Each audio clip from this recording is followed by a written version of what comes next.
Chris, are you ready? I was ready on Saturday. You were ready on Saturday? And then you drank.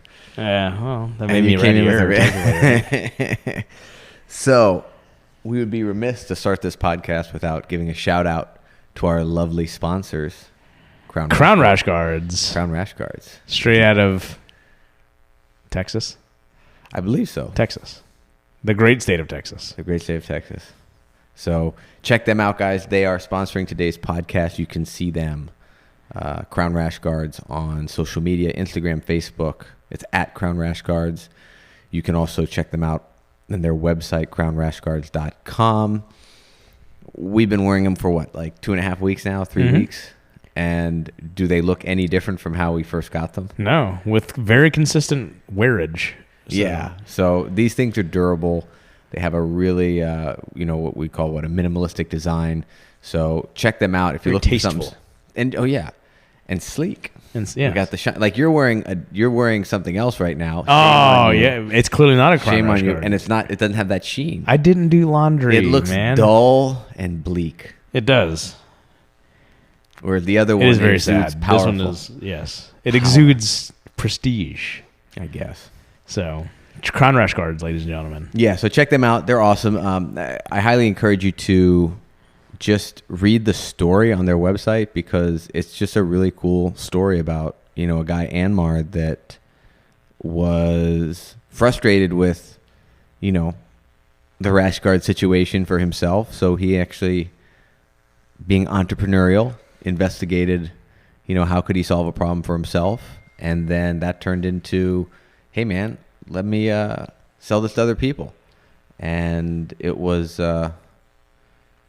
it's a good story, and he goes through the V1, the V2. Yeah, the fact that he actually, because from what I've gathered of a lot of these rash guard companies is they just sort of, what do you got? They go to some Pakistani dealer or whatever the case is, and then they just put this logo on it, right? And that's what it is, and without actual product testing and specifications for what they're looking for.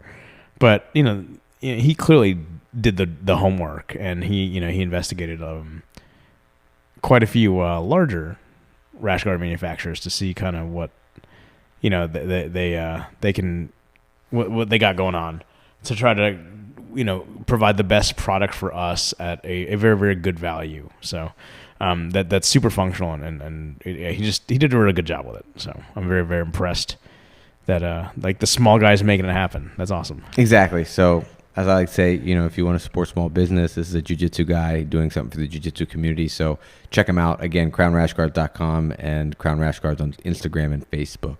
So big thanks to Crown Rash Guards for sponsoring today's episode.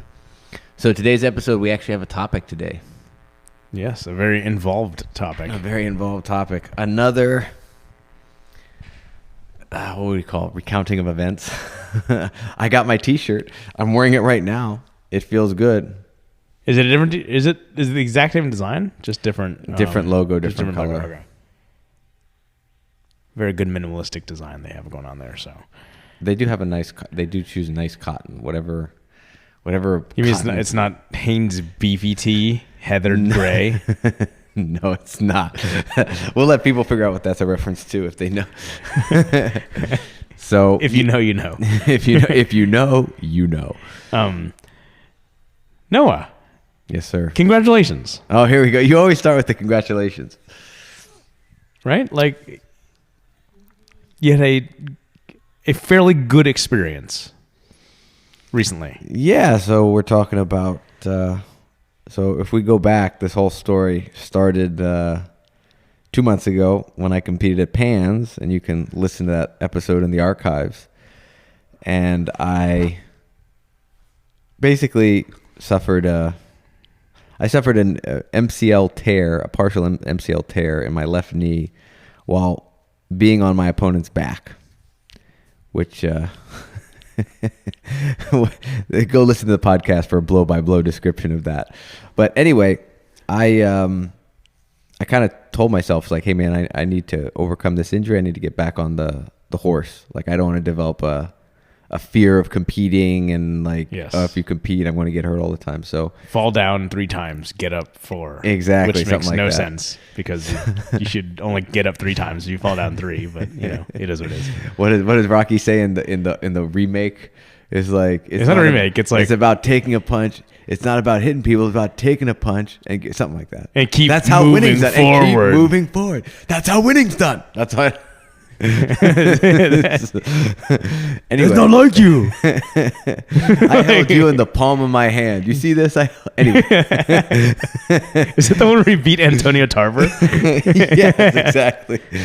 So tell me about your Antonio Tarver. So anyway, I found out pretty early on when they announced, the IBJJF announced that they were going to be hosting the Worlds here in Orlando, including Masters Worlds. I was like, all right, I'm in. I'm going to sign up and I'm going to get my knee rehabbed and ready to go. So to me, before I get to the actual tournament of the day, because obviously, you know, it's the biggest tournament of the year for the IBJJF, it's Worlds. And the victory was my knee's 100%. You know, so going into the tournament, I got it to the point where I didn't know which knee was hurt. And that to me... You had literally forgotten? Yes. Okay. Then like, yeah, I don't feel it. I don't know. Like, yeah. I feel like my right and my left and I'm like, what? You know, I just feel normal bumps and bruises now. So the last thing to feel normal was like doing a shot, leading with that leg. And just the fact that I was able to make a full recovery and then step on the mats and compete, that was the biggest victory. At what point had you forgotten which? A week before the competition. Okay. So it definitely, you know, things were good a few more weeks out, but then it all disappeared like about a week out in terms of feeling it. So that's the main thing. Now, I actually did go and compete. So literally same place, same situation, met Paul here, drove together. This time I was competing at 9:50 in the morning as opposed to a little later in the day when I did it at Pans. I was in a bracket of 22 people.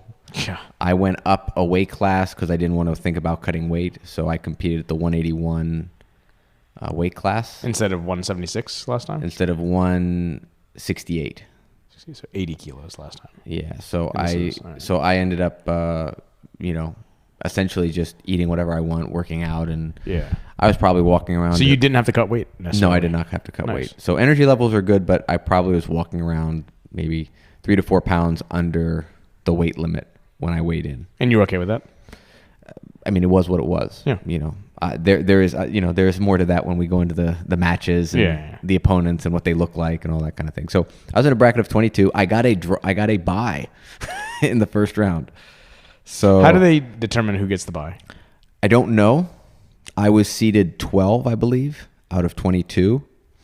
I don't know if I was seeded 12th because of just random luck, where they said the people Well, you have points now, right? I don't have points because in theory, the points only, my understanding is points only occur in IBJJF if you podium. Okay. So I never podiumed in an IBJJF tournament. So I don't have any points. So I don't know if that was just random luck that they just like shuffled the deck for the people that didn't have points and I got, you know, a higher seed, or if they have some sort of internal, like invisible thing that they take into account and say, well, this guy paid us money already and competed at Pan, so we're going to reward him by bumping him up, kind of thing. I don't know. So J is in the middle of the alphabet, and that's and 12 so is in the I couldn't middle answer the question. So my first match was against the number 8 seed, for whatever that's worth. Okay.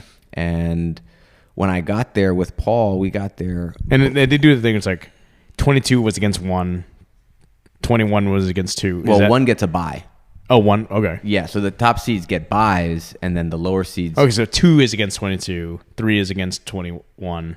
Well, 4 is against. But that only makes sense if you have an actual 32 draw. If you have 32 people, then 1 would go against 32, 2 would go against 31, and so forth. But because we don't have a full bracket, what you end up doing is all the top seeds get buys into the next round, and then the lower seeds compete against each other, and the winners will then play 1, 2, 3, all the way through. So anyway, I got there, and I was stretching and warming up, but I immediately got called to weigh in at around 9. So I never got an opportunity to go through a warm-up with Paul. So I was just I was loose, but I didn't get to do the warm-ups that I did with Paul before, where, pummeling and doing actual technique stuff. So, it was what it was. I told Paul, I was like, whatever, it's not a big deal. So he's like, try and break a sweat and, get your heart rate up a little bit. And I knew the first match would be hard because I was starting more cold, but my opponent was doing that as well. So anyway, I went on probably about 10 minutes early ahead of my 9:50, so I probably went on around 9:40. And which is awesome for tournaments, like IBJJF. Right? I mean, obviously these are their major tournaments. They run them well, you know. So I was placed in line behind. So basically, I was on mat 6, I believe. There was kind of like they set up the few matches. So there's a match going on. There was a match on deck waiting on either side of the scores table, and then I was placed. Me and my opponent were placed behind those two gentlemen, so that we were, on deck. So we were second on deck. So they said, you're going to go when this match is, Oh, wow. Yeah, so this match is going to go after you. That match, when it ends, these guys are going to go, then you're going to go. Knowing that a match could end very quickly, they don't want, they're not going to wait 5 minutes. To go hunting down. They're going to, if something ends in a submission, next match on. Right. So anyway, I was there, went through my routine, got called, shook the guy's hand. Guy was a little taller than me, and we got to work. So I circled. I immediately, I worked to try and grab grips, pulled guard. Did you pull your sort of game plan that you had in your head? So I kind of did what I was trying to do at Pans. I pulled. Okay. In fact, how would I say? It honestly kind of went a lot like the match in Pans, except the guy didn't give up his back. So what ended up happening was the guy tried to knee slice. I ended up in half guard. The guy first tried to guillotine me. That was not a threat. I felt fine there and comfortable. I improved my position in half guard. I had the underhook. And, I didn't have the underhook. I felt good. He was trying to pass. There was a moment where he did get his knee to the floor for a second, but I was able to readjust and get his knee back off the ground. And then he made a little too much space upwards, and then I just dove into deep half. And once I dove into deep half, I immediately swept him into an over-under position. So I scored 2 points.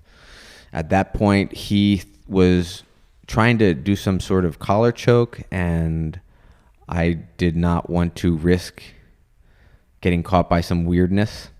So I kind of backed out. You're in his half guard. I'm in an over-under position. Okay, I gotcha. But he's like messing trying with to choke you from an over-under position? So it just felt finicky, and I was like, I don't want to risk any weirdness. I've scored, so let me just kind of reset. So I didn't feel like I hadn't got my head to the other side, so my head wasn't in an ideal position anyway, so I just kind of backed up. So where'd you back out to? I backed out to a double under position. Okay. Which is kind of safer. Better. I would consider safer. More on this later. Yeah. So then I'm doing that, and he immediately throws up his legs and puts me in a triangle, what I would call a no-arm triangle. So he's triangling my head. Your head, or triangling your head. He's triangled my neck. Yeah. Neither arm is in. And he's trying to cross-choke me with that. But his cross-choke is low on the lapel, so he's just smashing the side of my face. Ugh. So no coup. I'm sitting there, and I'm like, this sucks, but I'm not going to go out. I'm just, I'm breathing. It's kind of annoying to breathe because I'm all just kind of muffled in there, but I'm there. I have no idea what the time is because I can't see shit. I'm just smashed between his legs. His crotch. Basically. Yeah. Like my eyes are pretty much closed for the most part, So in my mind, I'm thinking, all right, I'm safe. I'm stuck, but I'm up. Right, so it's on him to do something, right? He needs to change the position, or else I'm going to win. So I just hung out, and I don't know exactly how long I hung out for, but it was at least I want to say 2 minutes. Where are your hands in all this? Just out of curiosity. It's like in the double under position. Like I'm just kind of you still are cupping his hips, basically. Kind of, yeah, but they're more free. I'm just kind of going around, and Are you kind of tripoded up? If I tripoded up, I was going to drive my head more in. I just was kind of just just staying in kind of a combat base. My posture was somewhat broken by the triangle that he had Okay. around my head, and I was just kind of riding it out. I was just like, I don't want him to choke me. So I was just fighting his hands so he couldn't improve the position, just waiting. And I was like, he's going to get tired doing this too. So eventually, I don't know how much time was left, but let's say a minute and a half or so, maybe a little more. He released, and I started to pass. Now, Paul said he's got an advantage for doing that because he had a submission attempt, a deep submission. If he's an attempt. advantage, but you have 2 points, I have 2 points. But if he sweeps me back, he wins. Oh, I see. Okay. So he's like, don't let him sweep. He's like, don't let him sweep you because he'll win if you sweep. So at that point, I was just kind of passing his guard, but not really committing to too much of a pass. And the closest he got to sweeping me was a hook sweep attempt where I did get stretched out, but I was able to keep my balance, clear the leg. And then I saw that there was maybe 20 seconds left. So then I dove for another double under and I just rode it out. I was pretty tired. I was pretty tense. It was pretty miserable being in that triangle for a long period of time. And time expired. I won 2-0. He had one advantage. So I definitely felt like I had a bit of a dump. I felt like there was a bit of an adrenaline dump, and my body was pretty tense. Like I felt like there was lactic acid buildup everywhere, probably. So I went back to the box, drank some water, drank some Gatorade, went back to the competitor area. Was able to have, I think, at least 20 minutes to chill. So that helped a lot for me. And then I got called again to go against the number 1 seed. So I went out with him. Had he grappled at this point? Yes, he had apparently just grappled. So he said, I just grappled. And he said, I need my 5 minutes. So they said, oh, yeah, we'll give you 5 minutes. So he ended up taking about 3 minutes, and he said, I'm ready. Okay. So I went with him. This guy was taller than me, broader than me. It was clear that these guys had been cutting weight, and they had bigger frames. Yeah. Obviously, they weren't really that heavier than me, but they just had, different frames. This guy was kind of like Nick Benincasa in terms of frames, like in terms of length. So anyway, we go, and he manages to pull guard first. So what kind of guard? He pulls De La Hiva and immediately attacks a Berimbolo, which is very similar to what I was trying to do. He successfully drops me on my hip and comes up, scoring 2 points, and goes right into my single leg X. So now he's come up 2 points. He's in my single leg X guard. Got long legs.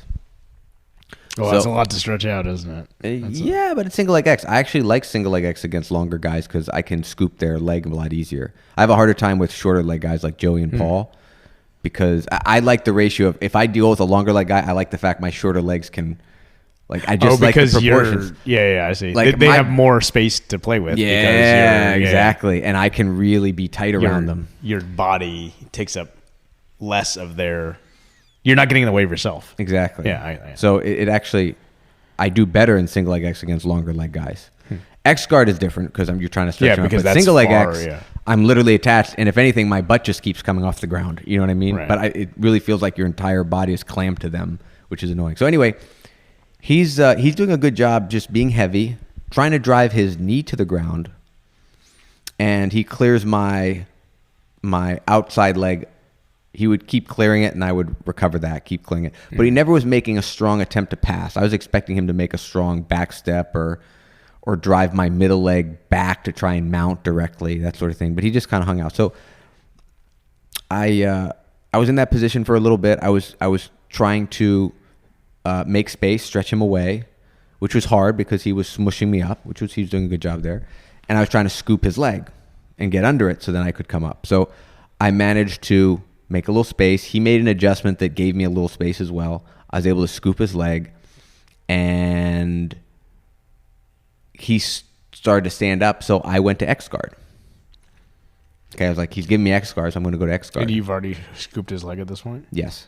So his leg's on my shoulder. Okay, yeah. And then from there, so I was trying to sweep him by so there was a couple times before that I had single leg X. I grabbed his other pant leg and tried to hip up and drop him. He was holding off. So anyway, I go to X guard, and I once I get to X guard, I try to pass the leg over to start taking his back, and he starts to run away. I stand up, he falls down. Now I've scored. Is that a sweep? That's a sweep. I stood up, he fell. Okay. Like I came up, and now he's on his butt. Oh, I guess. That's 2 sweep, points. Right? That's Yeah. 2 points. So I scored 2. Now it's 2-2. And again, I'm like, I'm going to do safe passes. So I go for my double under again. He does the exact same move that the previous opponent did. This time, though, he definitely has a better understanding of how to do the move, which is, in fact, there is a move here. And he has one of his arms shoved deep, thumb down deep, almost cupping the back of my neck, essentially eliminating space that would normally be there if his hand wasn't there. So now I'm in the exact same move, no arm triangle. He's got his arm shoved in there, and now it's a lot tighter. Same situation, though. I feel fine. I feel like the guy's attacking more, so I have to be more wary of him trying to scoop my leg, going inverted, all this kind of stuff. But in the back of my mind, I know it's 2-2. I'm not up. He will get an advantage for this, so it's on me to get out. Right. So I'm in there for a long time, and I'm trying to, I grab his lapel and try to choke him with that as I, try to like, how you pass with the over-under. Yeah. Not the punch choke, but just grabbing the far lapel, thumb down, and just driving your forearm, arm. And that caused the reaction, but not enough for him to get out. So then And you're still in this norm triangle. Yeah, I'm just there. So I'm thinking, what do I do? And I'm like, then he made an adjustment, and then it got a little tighter. So then I made the mistake of thinking, I need to push forward to make a little more space for myself. Pushing forward only opened my neck up more. Keeping myself all tight was what was helping me. So that suddenly made it tighter. He was able to adjust, and his entire crew was like, squeeze, and then I also held up my hand like I was going to tap for a second, which made them go, he's going to tap. So then he really started squeezing, and then at that poor point, jaw, and then it got around my neck, and I was like, I'm going to go out probably, so I tapped, and I was just kind of sitting on the, just kneeling on the mat, just. And I was like, this motherfucker, all props to him. He did the move, and he knew what he was doing, and I lost. I was just disappointed that I lost. So he was the number 1 seed too. Yes, right? He did get trounced in the next round. Oh, did he really? Yeah, he did get trounced. Because you wore him down. He pulled guard. Yeah, you loosened that jaw, or you loosened that jaw. I like that narrative. Yeah. No, he actually in the next match he pulled guard, and the guy immediately started passing hard with a Toriando and just got him to turtle, and then took his back and then choked him out. So very aggressive guard passing. Overwhelmed the guy. So yeah, I tired him out. We'll go with that narrative. Yeah, you warmed him up. You loosened him up. Yeah. So I was. If I'd won my match, I would have gotten on the podium. Awesome. And secured at least the bronze. So he took third. He took third. All right. So that was, I think, the thing that was a little. I was like, damn, if I just won. So, the retrospective on this, and I hung out there, and I told you, I saw Cyborg coach one of his guys right next to me who's a blue belt, and just, the guy looked like a recreational blue belt, and Cyborg was chewing him out for getting cross choked out of the guard, And so for those of you, everybody probably knows who Cyborg is, but if you were to get a comic book artist and say draw what you think a Brazilian Jiu-Jitsu fighter looks like, Cyborg looks like this. He's just, just shaved head. So his wife was there, and she was coaching. She was the one every time he crossed the cross collar, you immediately swim your head under. So she was giving the technical stuff, coaching, and he was like, fight. So every time the guy he's the equivalent of knees. Well, every time there was the guy was in danger. Yeah. Cyborg would just utter a noise. He wouldn't even use language. So, it was cool. It was cool. I saw Josh Hinger. I saw Lovato. I saw other guys that I probably don't know or don't recognize. I probably crossed paths with guys that I didn't even recognize. But I was tempted to be like, hey, can I get a selfie? But I just wasn't feeling it at that point. Maybe if I had a medal around, I'd be like, hey man, I'm a champ. You're a champ. Let's get a photo. Can we do the biting thing? Yeah. So, all in all, couple takeaways. Paul and I were talking about on the car ride home, and he said, you're definitely, more comfortable on bottom than you are on top. He's like, I can even feel that when I grapple with you, So definitely, I need to work on my top game, and that's something that makes perfect sense to me. It's really not. It shouldn't be unexpected. I've kind of, the way I've developed my jiu-jitsu, the way I've tried to train it has been, as a white belt, I was always in side control. So the first thing I really wanted to practice was how do I get out of side control? Yeah. And then once I got into that, I was like, okay, I can't assume that I'm going to be on top. Especially watching Paul, I always had a great appreciation for Paul, and this I felt like was the Marcio side of things, right? Because everyone talks about Laborio and Carlson Gracie top pressure, and Troy talks about, Carlson Gracie's cool, but in reality, as you pointed out, Paul has had, most of his journey, to 4-stripe brown was under Marcio. Yeah. And I think a lot of the guard concepts and stuff that he does are Marcio. So, Paul can start in his back sweep and then put the pressure. So I was like, all right, I need to develop a good guard. That terrible pressure. So my next goal after okay, I can get out of, I don't want to be in side control, but I know what needs to be done to get out. Do I get out all the time? Not necessarily, but I know it needs to be done. Yeah. Now let's work on a guard. So when I roll, most of the time my objective is to sweep, starting a guard and sweep. Yeah, right? Because it's a lot easier to sweep somebody to end up automatically in a very good position than it is to have to deal with just passing somebody's guard. Sure. It's absolutely. fucking terrible. So in terms of the reps and the minutes I spend on the mat, the majority of my time is with my back on the mat and in a guard or something. So in that respect, it shouldn't be a surprise that when I compete in a tournament, when there's a pressure situation, I perform better, in the guard than I do when I'm on top, So philosophically, you had the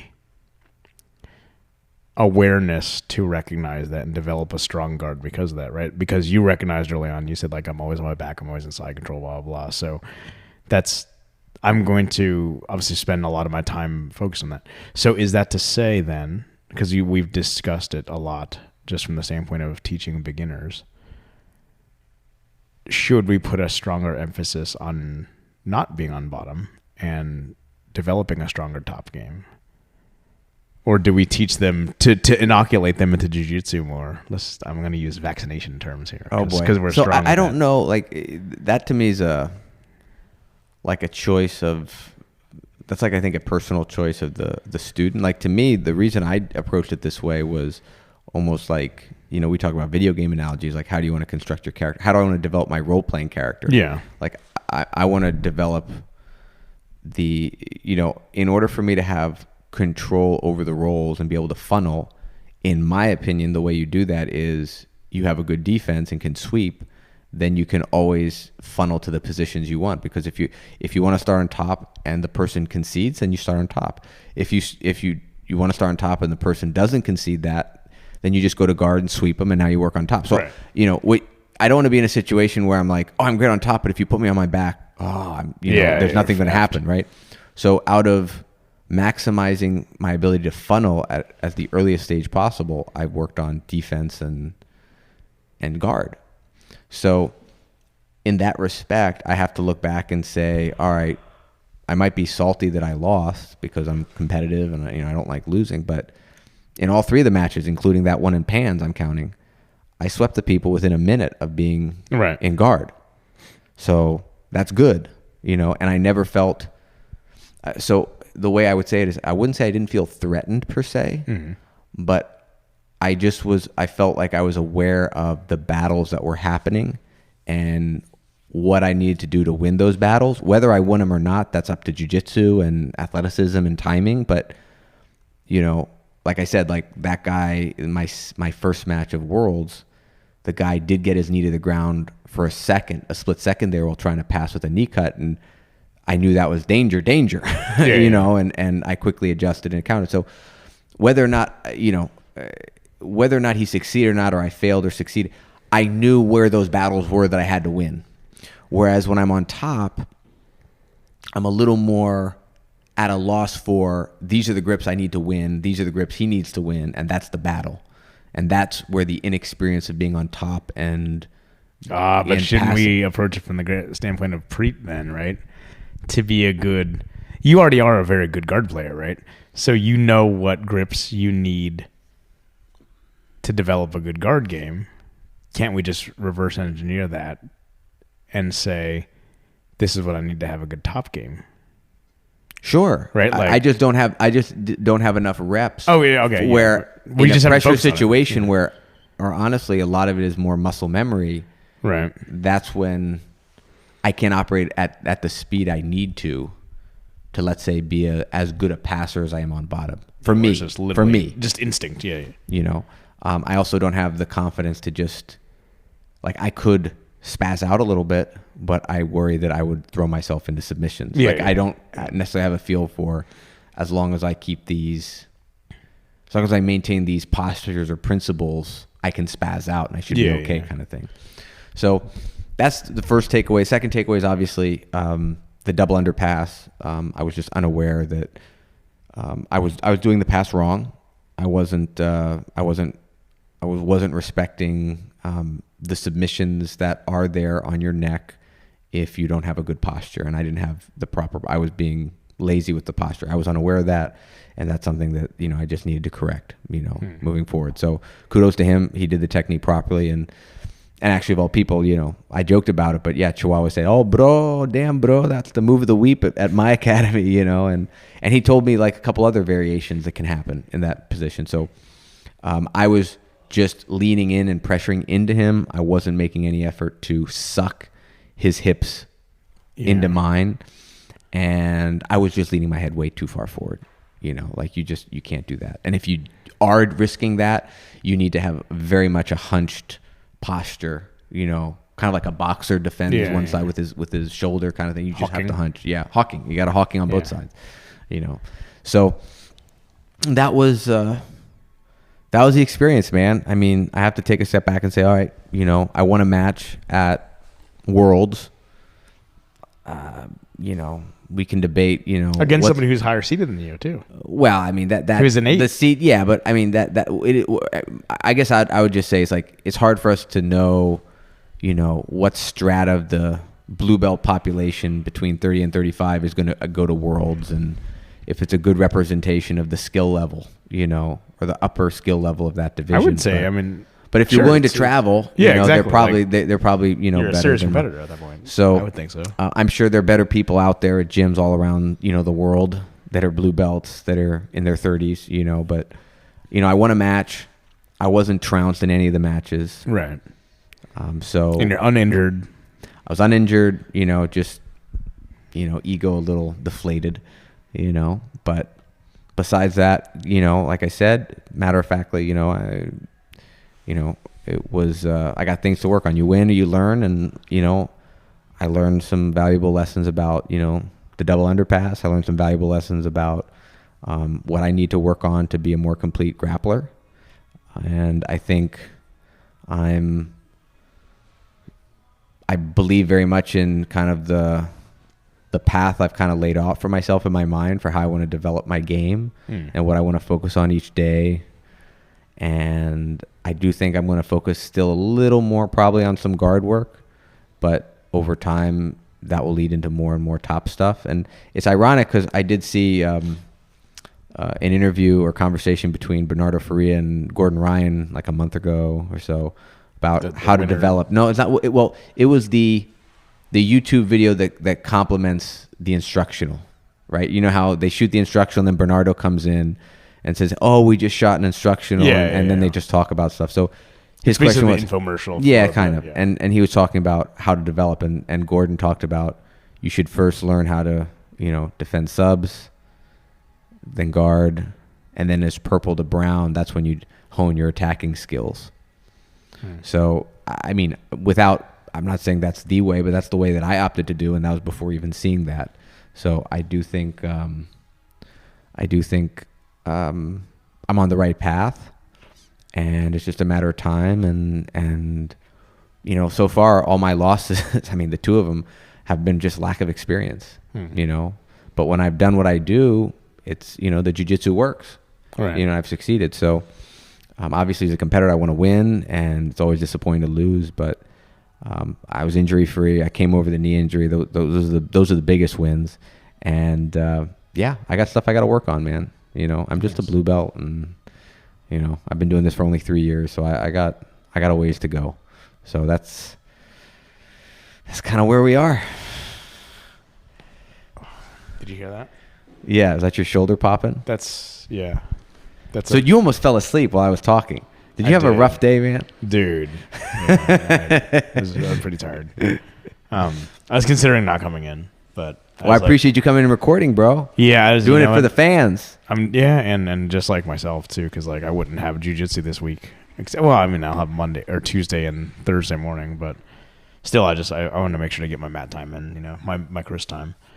It's been a long day, so we had some people out at work and stuff, and somebody who's in the hospital still, so I feel really, really bad about that. But so there's a little bit extra work to do around the warehouse and whatnot. But so I haven't been behind my desk in the past 3 days, basically. Oh, so you're doing roles beyond your normal job description? Yeah, gotcha. So that's been a bit of a challenge, and it's good for the diet though. I'm not sitting there snacking, so that's good. Yeah, I'm getting my steps in.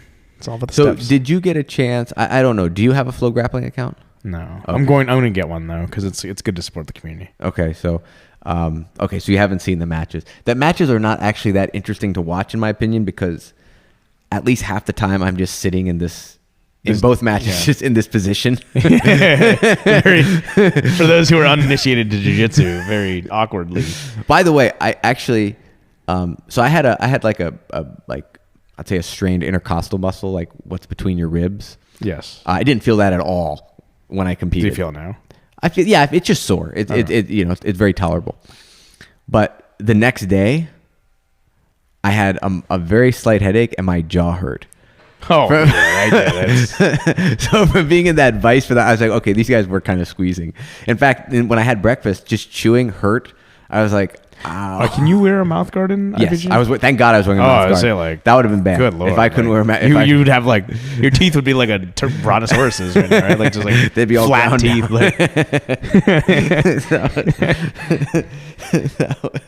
That would have been bad. So yeah, thank God. And you're already back in the gym. Saturday night you were lifting already, weren't you? Was it, or was it yesterday? Yeah, back to lifting, which felt great. Back to training. I don't know if I'm committed, but the last 2 days working worm guard, lapel guard. Oh, yeah. So everyone hates my guts now already. So I've been kind of studying that and trying to implement it and at least understand it. Like, I don't know if I'm going to employ it as a guard, but I want to understand it, and doing it is how you're going to understand it. So it's cool. I'm already noticing that I don't dislike doing it with some people because their gis seem to be cut really short. Like we call that hanger style. Like, for example, Joey's lapels, I swear to God, it's like I feel like his lapels start above his belly button. And even though they don't, like, it's a regular, but it's like this, there's no slack whatsoever. Whereas when you watch Keenan do these demonstrations, like they're wearing like judo gis. They're like these things, just like it's like the magician that pulls something out of his mouth, like he pulls like a rope out of his mouth or something. And you're not setting it up right. I guess I'm not. Yeah. I definitely am going to work on yanking the lapel more to give. It's more. like I remember when I just like trying to learn like the Bravo choke. Mm-hmm. You know, like when you use the far side, and then you get 2 fingers on. You're like, yeah. And I'm like, how the fuck did you get this earlier? You know, like, and here I am, like I'm like ripping my fingernails off trying to get this goddamn grip, and then but somehow you can just no problem. You know, like. But well, the other thing that's interesting about lapel guard in our gym is a fair number of people at our gym pass with their knees on the floor, which is not what lapel was designed to counter. Lapel was designed to counter all the people standing to pass guard. So when you go which back from a competitive environment is probably more likely the case. Yes. Right. So in terms of like competitive meta, that kind of can happen. But since guys are passing on their knees, you can't weave it. Well, there are techniques to do what you need to do, but you end up what Keenan says a lot of times is you go to close guard and you play close guard, Oh, okay. right? Because that's just if they're going to do that, you play close guard. So I think this is going to be an excuse for me to play close guard. I see close guard being utilized a lot at these tournaments I've attended, at least at the belt level I'm doing. It's one of those things that I think people, it's like Britney Spears music, right? Like everybody talks shit about like Britney Spears music, but like she's also somehow sold like 40 million copies or something, right? Like somebody's listening. Triple platinum. Yeah, like I don't know what that means. I'm just, but like who are these people who if everybody hates Britney Spears, why is she selling 1 billion copies of music? It's just like everybody talks shit about like close guard, but like if you watch IBJJF or just any tournaments in general, like there's so much close guard used, but people talk so much close guard. Well, and I also think because when you're in close guard, there's really nothing the attacker can do. Yeah, there's no to threaten you outside of Ezekiel-ing you and risking getting armbarred. Yeah, so it's a very safe position for the person on bottom. Right. Obviously, it's abusing the fact we don't have strikes, right? So in an MA context, a lot different, right. But for sport jiu-jitsu, if you want to kind of control the tempo of the match while on bottom, you put them in close guard, and now you can kind of choose when you want to open your guard and attack, or if you're proficient enough, attack from close guard. Which, in fact, I saw people doing cross chokes from close guard. I bet you do. Which I was like, this is crazy. In fact, Cyborg was saying, this is crazy. You got to fight out of that. Because this guy got that. So definitely just so much jiu-jitsu to learn, man. That's the other thing. It's like you go out there and you're like, I just got to keep rolling because... Are you watching, like, so you see these, are you seeing all kinds of crazy shit? Like, because, like, what other belts are going on when you're there? You saw, obviously, Cyborg screaming on another blue belt. Like, what are the, do you watch, like, purples and browns? I only got to see blue belts compete. Okay. Because of how the draws were Oh, structured. sorry, that's how they set it up, right? Like, yeah. Like, but, in fact... Black belts went, like, the day before or something. Well, right? Hinger was competing that day. So some guys but they were competing on the other side. So there were 2 rows of mats. Okay. So it was kind of on the other side. But what ended up happening is, like at Pans, we got to see brown belts compete and in the adult class, not just masters. And at brown belt, it seemed like there's a lot of 50-50 being played. But I didn't see any lapel in person. I know I saw highlights from those tournaments where people were doing lapel. But that's because they're Instagram accounts that literally will find any lapel highlight and show it. Very niche. So you think they're all doing it. So I think it's like anything, man. Like you just have to. I think just good solid jiu-jitsu is the fewer steps the better. Direct jiu-jitsu kind of works, and you just have to be comfortable with the systems you want to employ, and you can do it in a pressure situation without your mind turned on fully. You know what I mean? Like, the with the added stress of a competitive environment with people screaming and stuff. And like I said, I didn't feel comfortable when I was in guard per se, but again, in a way I was, because I knew what I had to do. Whether I was going to succeed or not, that's the sport of it. But I knew what I had to do. So I think, man, I think you got to find out what works for you and work on it. So what's Paul's coaching like? What are you hearing? So Paul was actually, I heard Paul this time, because last time I guess I just was completely just murking the guy until right. I didn't. Yeah, didn't you say he turned away? Was like, wait, there's a guy, he's got this. Yeah, what happened? What the hell? Yeah, exactly. So I would say, I remember him saying, give me some grips, when I was on top, and, 2 in, 2 out, which ironically got me into these no-arm triangles because I went 2 out. So I think he's very good with, honestly, there wasn't much to like. That's the thing. These matches weren't that dynamic. You know what I'm saying? Like, because it doesn't like. It was just like I What got into more my could he tell guard. you? It was like You know, I I'm got sure into that- my guard. I swept. He got in the second match. He got into his guard, and he was able to sweep me and come up Yeah, you're into not my in this guard. like sort of like stalled position. But for a there long wasn't time, this, yeah, and the stall position. I'm literally like my ears are both cupped right? Yeah. by his thighs, and I'm in a vice. So I don't know if I could hear anything, honestly. You know, any make any sense of much. You know, so he was good about managing my energy levels during the whole between before and between. You know, I think ironically, I was joking with Victor. I think ironically, like Chihuahua might be a good corner man for me because he fills in a gap that I have, which is Chihuahua is on top of like all the different wild techniques out there. He might not know them, but he's aware of them. Right. And I don't know if he would actually know how to coach them properly, but he would. I just imagine him being like, bro, watch that, bro, don't do that. You know what I mean? Like he would be the alarm bell when I don't have He's necessarily. the canary. Yeah, he's the canary when I don't have the, you know, like I said, to me, and it goes back to when I was in Iceland. Like I was grappling with these people, and most times when they submitted me, no alarm bells were going off because I didn't know there was something there. Like they were showing me new jiu-jitsu. Right. They were showing jiu-jitsu I wasn't aware of. So, you know, we've definitely probably undersold the danger of the no arm triangle here at our academy. So I can't believe I don't think it's ever been addressed to me necessarily, Yeah. or like. But you were there on Saturday when I was kind of going over, and we had that little sidebar. Yeah, we were all doing we it, had a little you know, symposium about a little it. symposium about it, and you know, definitely worked. And and Chihuahua told me an alternative where you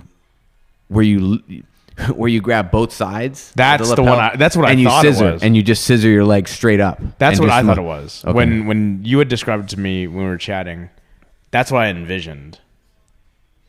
I think I forgot what it's even called, but it's just the fucking. Do people call that like a judo choke or something? I don't know, man. I've heard it called. I forgot what I've heard it called. Anyway, there's a lot of jiu-jitsu That's out a there. super pain move, by the way. Oh yeah, but- there's a lot of jiu-jitsu out there, and whether or not you do it, but or you not, won't need get to caught do with it again. Here's the thing. Again, yeah. So I don't know. Like all respect to my opponents, you know what I mean. Like the guy beat me fair and square, you know, and the guy knew jiu-jitsu. He did the good things in my guard, you know what I mean. Especially in single leg X, like he was.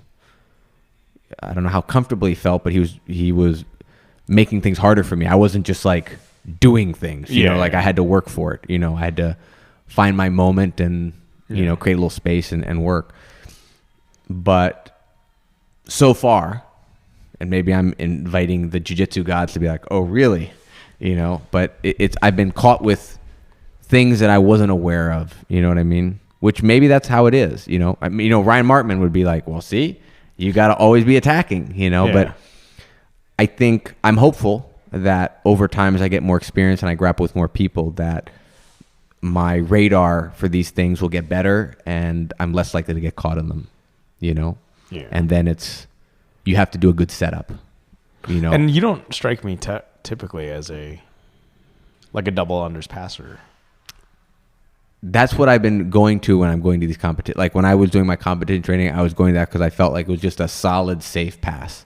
You know, and it was an up-tempo thing where I'm just going to go, you know, do it. Especially with guys my size. Okay. Right? Because if I'm going with bigger guys, that's more work. Like if I'm trying to pick up Xander's legs or like that's more work because of the. But if it's a smaller guy, if it's a guy my size, like I feel like my strength ratio is good. It makes fun. Granted, these guys were long. They were long, you know, and it made the guard height-wise, annoying. like where did you say they were? Height-wise? Yeah. 6'1". 6'1". Who's 6'1", 6'2". I'm 5'10". Who's 6'1" around here? Nick Benicasa. Like they're a little shorter than Mike. You know. Okay. Mike's 6'4". Okay. You Yeah. know? They're.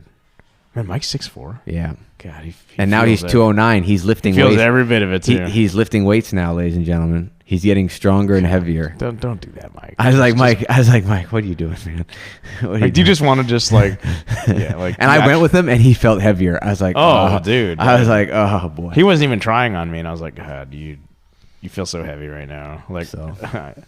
I'm not prepared to force a scramble with you because I'm just, you feel so strong right now. I know, right? But the I know he Doris me yesterday. I was like, I'm going to narrate my role, and I was just talking shit. I just was like, oh, I want to defend my neck. Oh, he's going for the darts. I'm going to duck my head. And I avoid it. And then he just kept reaching through. He cupped it, and he literally just bent my neck with his arm. And then he darts me. I was like, this. I was like, no. So yeah, he Mike's becoming a bigger handful if he's working out and getting in better shape than he already is. So I wonder why he's doing that, because I remember him saying before he's like, my workout is just going hard in jiu-jitsu, you know? Well, I don't know if it has to do with those stingers he's been experiencing, you know, or he's just... Maybe he's like trying to prehab at this point now, like trying to like injury prevention. Yeah, or he just knows that the holidays are just weird, so he's going to just... I have more control over my lifting weights scheduled than jiu-jitsu potentially. I don't exactly know. I'd have to ask him. I'm curious, because I mean, like, how does he go? It's strange to me to see somebody go at this point 10 years without really like having a consistent weightlifting program to suddenly decide to do it, you know? So, well, I think he was I think he had a program. I think he just, I would like to ask him like how consistent he thinks he was at following it. You know what I mean? Because he's always been a lifter, you know? So yeah, I think it's just a matter of finding the time. And I think a lot of times it's an either or for him. Yeah. Right? It's like, I either can do this or that. It's hard for me to Of course, yeah. find Like time to do I'd rather both. do jiu-jitsu, right? That's Exactly. What, did you watch the fights this weekend, by the way? I did. I was I didn't even know who I was watched. celebrating Daisy's birthday as well. Oh, okay. Yeah. Yeah. Which ones do you want to talk about? I didn't even know there was one until I saw after the fact. Like, who fought this weekend? Like, So was it a UFC? Anthony Pettis was the main event of the undercard. Really? Anthony Pettis, yeah. And Jillian Deans, Robertson. yeah, Jillian Robinson competed. She, I guess, got just mauled, I guess. I saw her Just- Instagram and I guess showed her, just controlled. I guess just completely controlled. like, just, you know, yeah. Who'd she grapple? Or who'd she grapple? Who'd she fight? I don't know. I mean, I'm kind of curious because she's very good. Like, Oh yeah, she's a. I will pull this up. Jamie, pull things up. So that was the main event. What was the main event? The main event was... It wasn't a numbered UFC, was it? No, it was a fight night. Oh, Jose Aldo fought. Jose Aldo fought? Yeah, Jose Aldo fought. Who, by the way, Paul informed me, I did not know this, beat Cobrinha in a gi tournament in Brazil. Really? Yes. Well, according to Paul. I didn't look this up, but I'm like, why would Paul lie to me about this? I mean, he is a... But can you imagine? Like, he is beat a blue Cobrinha jiu-jitsu in black belt. gi. Not in no gi, in gi. That's what's crazy. So I guess, just to show you Aldo's level and the type of athlete he is. And Sure. I mean, like... So, let's see who competed. The main event was, I always forget the guy's name. Neil. It was Stephen Magny? Wonderboy Thompson and Jeff Neal. What's his name? Jeff, no, I have no idea what that is. Anyway, Wonderboy won. Aldo won. He beat Marlon Vera, the Ecuadorian. Did he really? Yeah, good fight. He beat him. That's And Greg Hardy, the NFL guy. He tapped out. No, really? he lost. He got the guy put him on the ground in the second round, and Greg Hardy just turtled up. Oh, and the guy just kept peppering him, and he beat him up. Was Dean in his corner? In Greg Hardy's corner? Yeah. I don't know. I'm curious because I know Dean. Big shout out. Did I do my shout out to Glenn Mincer? No. Got his black belt last week or 2 weeks ago from Dean. So Dean was up in Orlando. Totally Black Box. Yeah, That black box. Glenn, Yeah. okay. Got his black belt. Wore his black belt last week or the week before. Well overdue from what I've heard. Way overdue. From what I've heard, yes. Yeah. Especially somebody who gets so good as he is, like being like the top dog in his gym. Like he's the one who has to develop himself in addition to his students, right? Like that's the thing is he's just head and shoulders. Ask Joey about Glenn, like because Glenn was Joey Ortiz's wrestling coach in high school. Really? Yeah. So that's how Joey and his brother Billy, like at random, knew me when they started training here. They're like, "Did you used to train at Black Box?" I'm like, "Yeah, I did." Like back when I was like a heard pro of belt. you. No, they had trained with me apparently. I gotcha. So I'm like, I don't remember. Did they ever train at Black Box? Yeah. Oh, okay. Mm-hmm. So what brought them here? I think just like location. Proximity. Yeah, like because they live over, I think about like the airport or something. So Well, like, Joey no longer does. He's not Joey. His brother. yeah, Billy lives in like Billy moved Asheville or something. Yeah, he moved. Or no, he's at wherever Duke is. Raleigh, North Carolina. Okay, Yeah. so that's where he is. But yeah, but Joey lives by like kind of what Leave Vista area, wherever it is. So it's Okay. It's way closer to get for him to get here than it is to get to St. Cloud at this point. Oh, absolutely. Yeah, so it's like, but that's so. Shout out to Glenn. Congratulations, man. I know I've been telling you that I would be, as if he's listening, that I've been meaning to get over there for the past. Watch him listening to this like 3 or 5 4 years from now, or he's like discovered the podcast 5 years from now, and he's going back and he's like, "Oh my God, Chris called me out." But yeah, I've been they've moved locations. I've been meaning to get out there and stuff. It's just like I can't. I mean, I'm trying to get here, let alone go to another gym at this point. So, but another shout out to actually my cousin or Stacy's cousin. This will come out after Christmas. It's not like my dad listens to my podcast either. Yes, this will come out after Christmas. Yeah. So my Kevin Peterson, black belt under, I don't know, Faviano, something or another, over in Clearwater. Made my dad a sweet Dallas Cowboys colored fishing rod. Your dad is a Dallas Cowboys fan? Yeah. What? Why is that surprising? Why are you acting so surprised? How is your dad a Dallas Cowboys fan? I don't know. I don't follow sports in the first place. And like, Is he just trying to integrate with America and he's like Dallas Cowboys? America's team? I don't know. America's team. Because I remember growing up, he was like a Buffalo Bills team. A Buffalo Bills guy. Well, Buffalo Bills, yeah, they lost. I remember that because I remember my dad lost twice screaming to at the the television. Cowboys. It was like 4 in a row, right? Like 4 Super Bowls. And I think he dumped that and like went to the Victor Padilla has joined the studio audience. I was like, do you have any anything right now? God damn. Chris is on empty. I'm hurting, man. It's 5:31. No. Just go to 7-Eleven. Whatever's cheap. Don't Whatever's get 2 the for 3. Jocko one. You drink one, I'll drink the other. Whatever's 2 for 3. Thank you. Yeah. Can you make sure it's sugar free though? Sugar free, please. Thank you. There you go. But the Victor is on the case. Thank you. Oh, I mean, at this point, He'll take whatever. my discipline will equal freedom. But he was a Bills fan, and then became a ever since then a Cowboys fan. So Hey man, good for him. but I had him. I saw Kevin was making like custom fishing rods, so I thought to myself, like a big challenge. What's that? What is it with these guys that it seems like there's some black belts in our area that are quite good craftsmen. Like he's making Like Wengo or Like Cole. Cole is a doing all woodworker. woodworking and knife making of all things. I'm like, I want this dude on my team when shit goes down with zombies. I know. Whenever we get a birthday, does that mean we all get a wooden furniture or a knife or something? Yeah, but that's and this guy's making fishing rods. Fishing rods. That's awesome. That's fucking great. I think COVID had a big part of doing that. He's like, I just had all this free time all of a sudden. And So I'm calling out all our gym members. If you're a craftsman or craftswoman, sponsor the podcast. We'll take a table. Or a fishing rod, I guess. But I thought to myself, I'm like, I'm a big challenge of being a father is not imposing your prejudices on your children, right? I need to let Connor figure out what he likes on his own. I'm like, no, you're gonna force him to do what you want, so then he rebels as a teenager and hates you and your wife's guts. So I thought, I'm like, my dad's he's 60, almost 70 or cases, so he's not gonna live for much longer. And Connor's a kid, and he's not gonna learn how to fish. And my dad loves fishing. I'm like, I will buy my dad a fishing rod.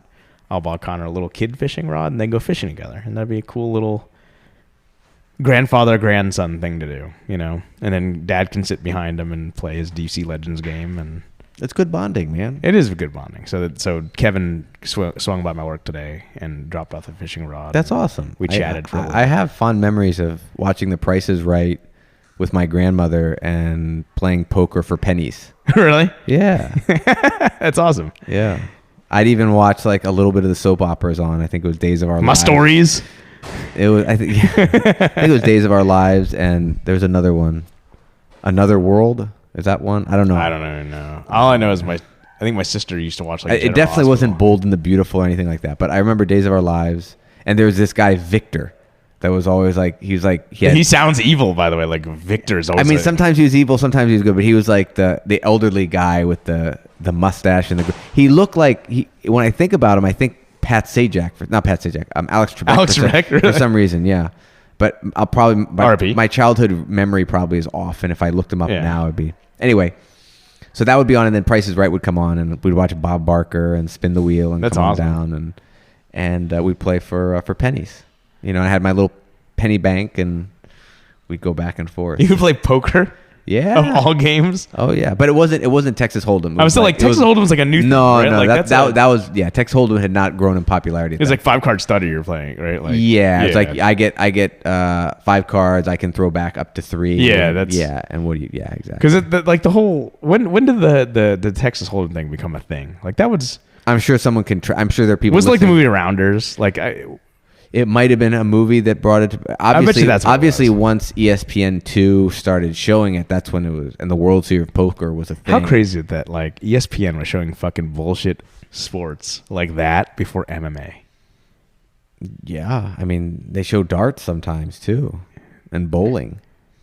So let me ask you. Okay.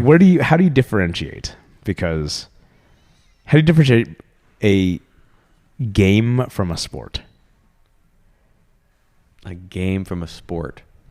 Like I refuse to call I feel as though competitive, like watching like the Masters in golf, like those guys are playing a sport, right? My father-in-law and his like 10 buddies going out once or twice a week to hit a golf ball and play. I'm like, they're playing a game. Like Tiger Woods is an athlete. There's even a context around it. Like it could be a sport in one context and a game in another. Yeah. So like, is bowling a sport or a game? I find it hard to call a professional bowler an athlete. Or am I just like an elitist asshole who's like an athlete needs to be somebody? Are you saying that you have to be an athlete to play a sport? Like, is a sportsman or woman have to be an athlete? I mean, it's just sort of like by definition, you kind of have to, right? Like, in order, like, name a sport where the person is not an athlete. I mean, a lot of people don't think golfers are athletes. But I would say Tiger Woods is an athlete. A lot of people don't think. Okay, what about like race car drivers? Is that a sport? I mean, a lot of people think NASCAR, Formula One. Is it a sport though? I guess what is it then if it's not a sport? Like, I feel as though like in order for something to be considered a sport, there has to be an athletic component to it. I used to be, when I was younger, I used to be like, golfers aren't athletes, racers aren't athletes, meh. But now I'm very lenient. I'm like, these guys are competing in a pressure situation. They're competitors, and sure. there's some physical attribute that they're employing that has been honed through hours and hours of practice and conditioning. So they are athletic, even if they're not necessarily athletic in they could run they could do the decathlon in the Olympics. They are a very race car well driver. versed. A race car driver has amazing hand-eye coordination. But a golfer that's not athletic. That's very good attributes. In some, like, honestly, is it athletic? I'm like, if whatever they want to be called, I'm cool with calling them that. Esports, you consider them athletes? No, they're not athletes, and I don't think they would call themselves athletes either. Is it a sport? It's a super competitive game. Esports is a moniker. It doesn't just because it has the word sport in it doesn't mean it's a sport. They're stationary. They're moving a mouse. Exactly. And controlling a keyboard. Yeah, I wouldn't consider them athletes, nor I certainly wouldn't consider it a sport. But I think they would fail most athletic tests. Where I think at least a golfer. I think a NASCAR driver or a golfer, even I know there are golfers that have very strong strength and conditioning regimes. Oh, or others that don't. But I think those guys, if you put them on American Gladiators, they would do better than an esports guy. Esports well, sure. Guy.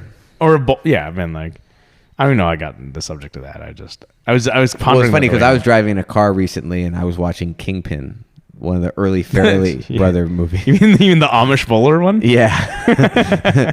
Where Bill Murray is like the evil bowler. Who's the guy? Is he missing a hand? Or so Woody Harrelson is the phenom who got screwed over by Bill Murray. And then he discovers the Amish dude. Who's Randy Quaid, right? Randy Quaid, the guy who Uncle. Cousin Eddie. Yeah, who in the future flies his plane into the mothership in Independence Day. Oh my God, yeah. I always love those things on the internet where they take popular shows and then they do memes of like in another timeline, and then they show the actors in other scenes and other. Actually, the shitter's full, man. Of all things, going back to last week's episode, you brought up Lost. Lost was one of the first shows that generated those memes. Was it really? Because Lost, they had an element of time travel and flashbacks and flash forwards. So then people would be like in another timeline, and they'd show all these actors from Lost in other roles. And sometimes they'd find both actors in a scene together in another show, which happens a lot. I mean, look at Kingpin. Yeah, Kingpin. Great movie. So our head coach Paul Rodriguez is a massive Farrelly Brothers fan.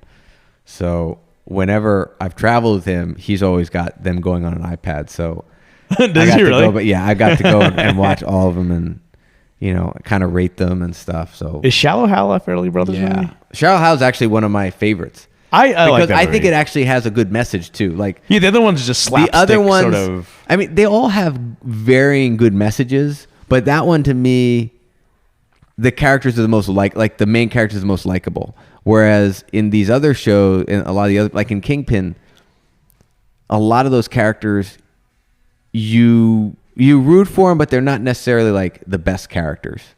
Like for example, let's go with. Probably the best example of that is going to be the one with Ben Stiller, not Something About Mary, which, by the way, was hilarious to watch again. Never seen it. You haven't watched Something About Mary? Never seen it, period. Oh, you should watch it. Really? Yeah, and then you'll suddenly be like, so that's what everyone's making those jokes about. Like you're going to get all these references now. You'll be like, oh. No, what's it called? The Heartbreak Kid. Heartbreak. Which one? So this is Ben Stiller lives in San Francisco, and his dad, played by Jerry Stiller, his actual father, which is awesome. So you know Ben Stiller. I know who his dad is. Okay. Yeah. So his dad's also in the movie. So the premise of that is, Ben Stiller is like late 30s, early 40s, single. All his friends are married. And like, bro, you gotta make the leap and stuff. You gotta date. And he's like, oh, dating's so hard, blah, blah, blah, and stuff like that. And of course, his friend who's married says everything's great, but he's like in a miserable marriage, where his wife mistreats him and he's just like, does whatever she wants, even though he says he's fine and stuff. You're looking it up right now. I'm trying to see who's in it. The premise that he runs into this hot girl. They fall in love really quickly. He takes a plunge. They get married, and then only after they get married on such short notice does he start seeing all these really bizarre and unlikable traits about her. Are they like dating for a very short amount of time? Huh? They're dating for a very short amount of time? Yeah, very short amount of time. And then imagine that. They honeymoon in Cabo, I believe, somewhere in the Central America. No, it's in Mexico. I think it's Cabo because it's based in California. So I think they drove. And of course, he meets a girl there that he likes way better, right? And then, he's trying to break it off with his wife, his newly married, and then, of course, hilarity ensues, But he's kind of a prick too. Like that's the thing. He's not a nice person. He doesn't have the. I wouldn't. Well, anybody's willing to get married to somebody and then suddenly discover. No, but how he handles some of his business is kind of like he lies. Like he's just. Whereas Shallow Hal, which is actually, it seems like that's a very Ben Stiller character, because Ben Stiller doesn't he typically play like I don't know, it feels like it definitely feels Ben Stiller on the Ben Stiller spectrum. It doesn't feel, but not like Meet the extreme. Fockers, where he's like a completely innocent dude, where I don't know, man. I mean, he just happens to be I just forgot how big Ben Stiller was in the 90s and late 2000s. Oh yeah, man. Ben Stiller was everywhere. And Shallow Hal is Jack Black, right? Yeah, and the thing about that was, you can make all these jokes, but it's his asshole friends that are making the jokes, the fat jokes. Right. Whereas he's like, she's beautiful. Like, they're all beautiful. Yeah, exactly. And it's like, this guy's seeing the inner beauty. It's like the premise is all like... we were actually, Ryan and I at work were talking about Jack Black, because I'm not a big Jack Black fan, but he is. And we're trying to figure out, like, what was the movie that made Gwyneth... Was it Shallow Hal that made Gwyneth Paltrow? That made her like the sort of Hollywood... Well, the Farrelly brothers seem to always cast like a hot blonde that hasn't done much acting yet, and then like their career takes off. They make her, right? In a way, yeah. I mean, they definitely made Cameron Diaz. No, The Mask made Cameron Diaz. Well, I mean, no, that's where she was just hot, and then like There's Something About Mary was when she became like the it girl, right? In Hollywood. They both did. Oh, we got Victor here. Victor is coming with caffeine goodness. Here you go. Oh, you got full throttle, bro. On my second. Oh boy. It's fine. Thank you. I appreciate that. Let me see here. Oh boy. Blue agave. I heard agave actually spikes the sugar less, or spikes the insulin less. So today's BJJ and L-carnitine and whatever else. So when are we gonna watch Jiu-Jitsu? Oh, the movie, the Nick Cage movie. Yeah, when are we gonna watch that? You want to watch that with us, Victor? The Nick Cage movie. That he said, hell no. That movie looks horrible. I think it would look awesome if it just weren't called Jiu-Jitsu. Right, like that's why we don't like it. Yeah, you can't use the word jiu-jitsu and put that on. He used it all the time in the actual like trailer. It seems like, right? Because like jiu-jitsu. So something like, it took you 2 to get it. Hey yo. Cheers to highly processed sugar and caffeine. Hey, this is agave, so it's not highly processed. So. Oh man. I'm pretty sure Full Throttle. Like you're too young to remember this, but like there's Jolt. Jolt was the original one of The Simpsons, where he goes to the Duff Factory, and he's like, "Oh, this is where we, all of our beer masters, or what they're called, brewmasters, make Duff Light and Duff Dry, and it's like one giant tube that goes into 3 different like barrels." Like I'm pretty sure that Full Throttle, Rockstar, and NOS are all the same manufacturer. There's a show, there's like a YouTube sketch where people claim to be experts in something, and then they blind like pizza, like from like Domino's. Yeah. Could you do that with energy drinks? If I blindfold you and put I could probably do that. Rockstar, Red Bull, I think Monster it'd be harder to tell, but put them like in their name? I'm gonna so probably. Hey, there's an idea for your next podcast. So, but like it would have to be like Red Bull, like original Red Bull, original Monster, original Rockstar, probably. But you can't do like cherry this and that. I'm like, yeah, of course not. Like, so what's funny is I saw this video years ago in the internet era when they were doing YouTube videos, but yeah, where it was like an organic food conference. Yeah. And these 2 like Northern Europeans went to McDonald's and then got Big Macs and stuff and just cut it up into small pieces and put like a toothpick into it, right? Toothpicks in them and walked around like, this is our new like meat alternative and stuff. And everyone was like, "Oh, this is delicious. This is great." And they were just eating McDonald's, So, I mean, perception is a huge. I know. I will say though, like, for a matter of, like, I can tell the difference. I can't tell the difference in a $25 bottle of wine and like an $80 bottle of wine. But I can definitely tell the difference between a fucking $4 bottle of wine and a $20 bottle of wine. At some point, I think it's just like prestige of a label. When it comes to energy drinks, I think each one has a fairly different flavor profile. Maybe you could feel by how much you jitter afterwards. Yeah. Like how much I shake, how itchy I get. Yeah, exactly. That's all you really need. But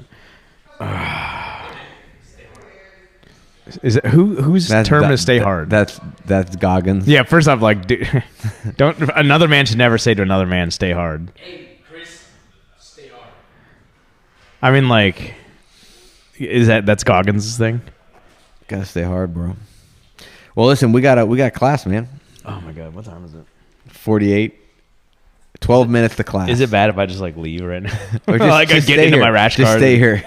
I'm just like you walk back here. I'm just sleeping on the couch. Okay, yeah, we'll go off. Anyway, guys, thanks for listening. Shout out to our sponsors, Crown Rash Guards. Check them out. They are Crown Rash Guards at Crown Rash Guards, Instagram, Facebook, www.crownrashguards.com. They make awesome, durable. We have a promo code too. I'm sorry? I want to say we have a promo code. We don't have a promo card to my knowledge. I think we do. Well, there was a promo code he gave us in order to order our samples. But No. well, we'll give that in the next one or check our social media. Yeah, But guys, check them out. It is, like I said, buy jiu-jitsu for jiu-jitsu, support small businesses, support jiu-jitsu, and check out Crown Rash Guards if you're looking for very durable, simple design, sleek design, tasteful, dare I say sexy design rash guards. And with that, thanks for Victor for tuning in the background. Thanks to Leo for sniffing around us as we recorded thank this. you for Victor for allowing me to be able to function. Yeah. The caffeine is starting to hit the bloodstream. Yeah. There we go.